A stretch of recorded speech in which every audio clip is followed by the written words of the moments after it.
అందరికీ నమస్తే అండి. అరుణిషు @ యూట్యూబ్ ఛానల్ స్వాగతం. నేను మీ కేఎస్ వరప్రసాద్ను.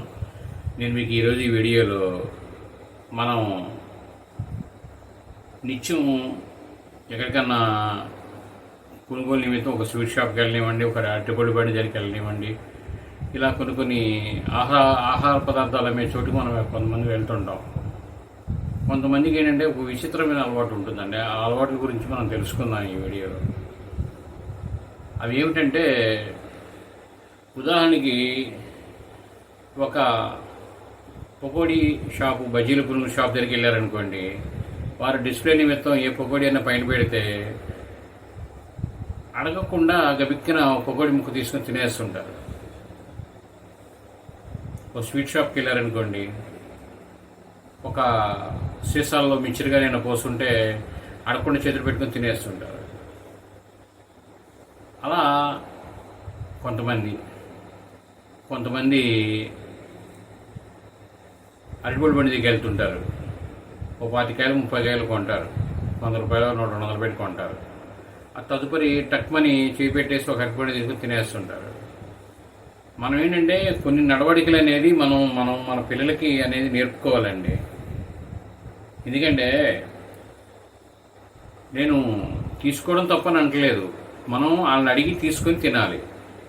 అది ప్రాసెస్, మన పిల్లలకు కూడా నేర్పుకోవాలి. నేను ఒక చోట ఒక పిల్లవాడిని అలాగే చూశాను. నేను వాళ్ళ నాన్న తింటున్నాడు, ముక్క తీసుకొని తిని ఆ పక్కన నిలబడ్డాడు. సైడ్ ఉన్న పిల్లడు కూడా వచ్చి ట్రే నుంచి తీసుకొని తింటున్నాడు. ఆ వ్యాపారస్తులు వాళ్ళు ఏం మాట్లాడలేక, నువ్వు 100 రూపాయలు కొంటే ఎంత వస్తుందండి? 20 రూపాయలు ఉంటుంది, 10 రూపాయలు ఉంటుంది అనుకోండి. వ్యాపారం చేసే వాళ్ళకి అన్ని ఖర్చులు పోను, 20-10 రూపాయలు మించి వాళ్ళు మిగలడం కష్టం. జేబులోకి వెళ్ళేది అదే, మిగిలిన అన్ని ఖర్చులకే పోతాయి. పెట్రోల్కి, మన గ్యాస్ ఖర్చులని ఇవన్నీ పోతుంటాయి. అది అలా కాకుండా మన దగ్గర నుంచి మన నడవడిక అనేది పిల్లలు నేర్చుకుంటారండి. అది ప్రతి ఒక్కరూ ఎవరైనా సరే, ఒక కిరాణా షాప్కి వెళ్ళనివ్వండి, ఎక్కడికైనా వెళ్ళనివ్వండి, ఎక్కడైనా రోడ్డు ఎమ్మటి ఉన్న పదార్థాలు మనం వాళ్ళ వ్యాపారస్తుల పర్మిషన్ తీసుకోకుండా చేపెట్టకూడదు. కొన్ని నడవడికలు అనేది కొద్దిగా ఉండాలి. అలా కాకుండా ప్రతి ఒక్కరూ, ఇప్పుడు కొంతమంది పెద్దోళ్ళే ఉంటారు, బాధ్యతలు ఎవరు దెబ్బకిన పకోడీ తినేస్తుంటారు. అది కరెక్ట్ కాదండి. అది ఎందుకంటే అది అందంటే ఒక 100కి నేను అనుకోవడం ఏంటంటే ఒక 15 మందికి 15%, 10% ఉంటారండి. అలా ఏంటంటే ఏంట్లే అన్నట్టుగా ఉంటారు. కరెక్ట్ కాదు అది. ప్రతి ఒక్కరూ ఈ వీడియో చేసేది దేనికంటే, అది సమాజంలో ఉన్న రుగ్మతల్లో అదొకటి. ఈ సమాజంలో ఉండే ఒక రుగ్మతలు అనేది ఉంటాయి కదండి, ఆ రుగ్మతల్లో అదొకటి అన్నమాట. అది ఏమిటంటే సమాజంలో ఉన్న రుగ్మతల్లో అదొకటండి. అది ప్రతి ఒక్కరూ ఆ విషయంలో మన పిల్లలకే అలవర్చుకోవాలి. ఇప్పుడు మనది కాంది మనది కాదు, మనం డబ్బులు పెట్టి కొనుక్కొని మనం తినాల్సిన అవసరం అనేది మనకు ఉంది, బాధ్యత. అది పిల్లల్లో అలవరుచుకోవాలి. అది ఏంటంటే అలా ఇది వలన ఏంటంటే పిల్లలు ఎలా ఉంటుందంటే, మనం అడగకుండా తీసుకున్నాం కదా అని చెప్పి ఎక్కడికైనా వెళ్ళినప్పుడు చిన్న వస్తువులు అలా తీసుకోవడం చేస్తుంటారు. వాళ్ళు ఏదైనా పనిలో ఉన్నప్పుడు అలా అలవాటు అవుతుంటుంది.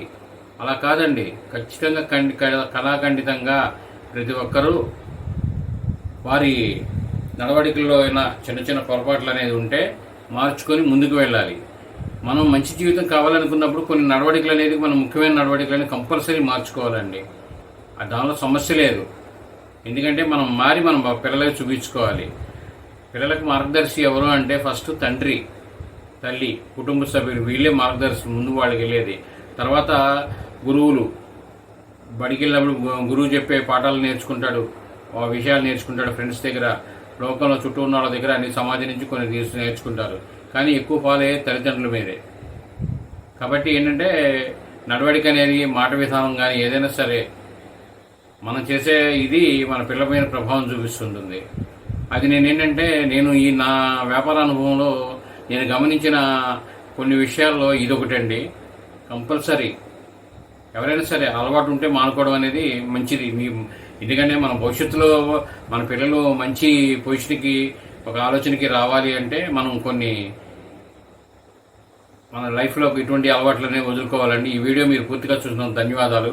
మేము మరిన్ని వీడియోలు చేయడం కోసం లైక్ చేయండి, షేర్ చేయండి, తప్పకుండా సబ్స్క్రైబ్ చేసుకోండి మీరంతా. Thank you.